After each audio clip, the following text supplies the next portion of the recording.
우리 얼마 받았냐고. 안 받았어. 내려 이거. 야 내려야지. 뭐야 이게. 너 뭐 하는 거야 지금.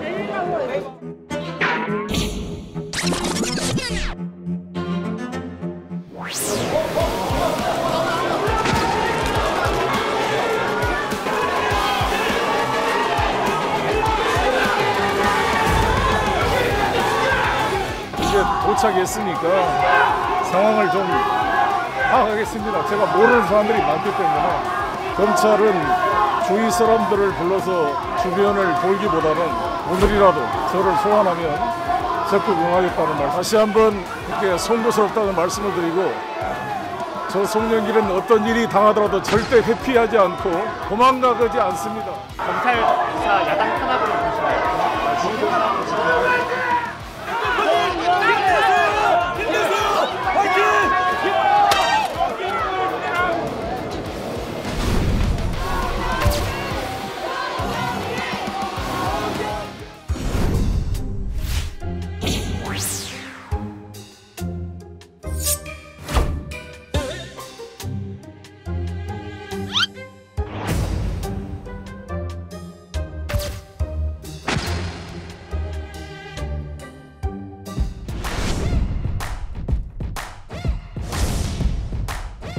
대표님 만나실 계획 있으신가요?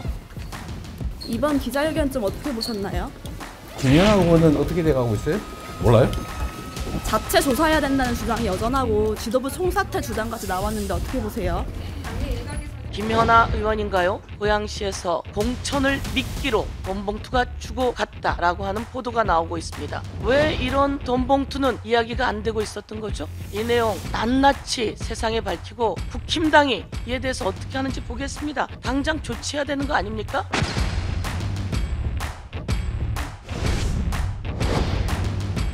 우리의 잘못을 덮기 위해서 예를 들어가지고 저쪽에 잘못을 들춰내고 프레임을 계속 이제 갖다가 붙이는 거죠. 아주 단호하고 과감한 조치들이 필요한 시기지. 이걸 뭐 어떻게 좀 이게 프레임 전장으로 전환을 해가지고 이걸 해결해 보겠다라고 했을 때는 결코 이 늪에서 헤어나지 못한다고 봅니다. 이재명 대표는 특별기구를 만들 수가 없어요. 왜 특별기구 만들어서 다른 의원들만 처벌한다 그러면 당연히 왜 나한테만 그래? 당신은 이렇게 얘기가 분명히 나올 거거든요. 결국 이재명 대표가 자기 손에 피를 묻히지 않아도 되는 상황이 손흥민 대표가 조기 귀국함으로써 완성이 되는 거거든요. 그 돈봉투 혐의를 짊어지고 가야 되는 상황을 이재명 대표가 연출했다라는 거죠. 송영길 대표가 탈당한 거예요. 송영길 대표가 꼴이면 누가 몸통이죠?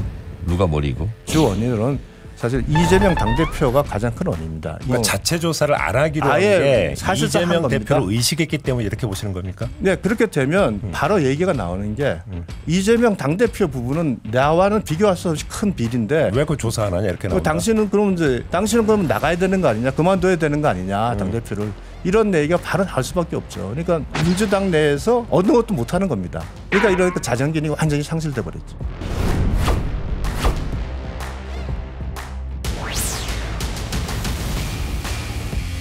송영길 전 대표가 역시 큰 그릇답게 그 이상 어떻게 합니까? 저는 잘했다고 봐요. 지금 보세요. 윤석열 대통령, 국민의힘 잘못하고도 반성도 하지 않고 사과도 하지 않고 책임도 안 지잖아요. 민주당 송영길 대표부터 얼마나 지금 이재명 대표 잘하고 있잖아요.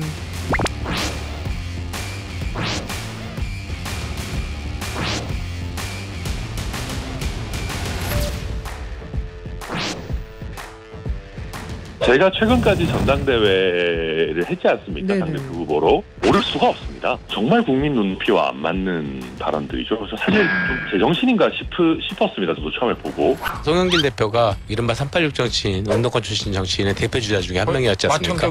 운동권 출신들은 그나마 좀 도덕적으로 깨끗한 거 아니야? 이런 생각들을 국민들이 하고 있었을 텐데 녹취가 나오면서 국민들이 바라보는 신뢰는 야 이제 운동권 출신들도 믿을 사람들이 없구나. 저것도 부패했구나. 그러면 이것을 어떻게 회복할 것인가라고 하는 거에 대해서 지도부는 판단을 해야 되고요.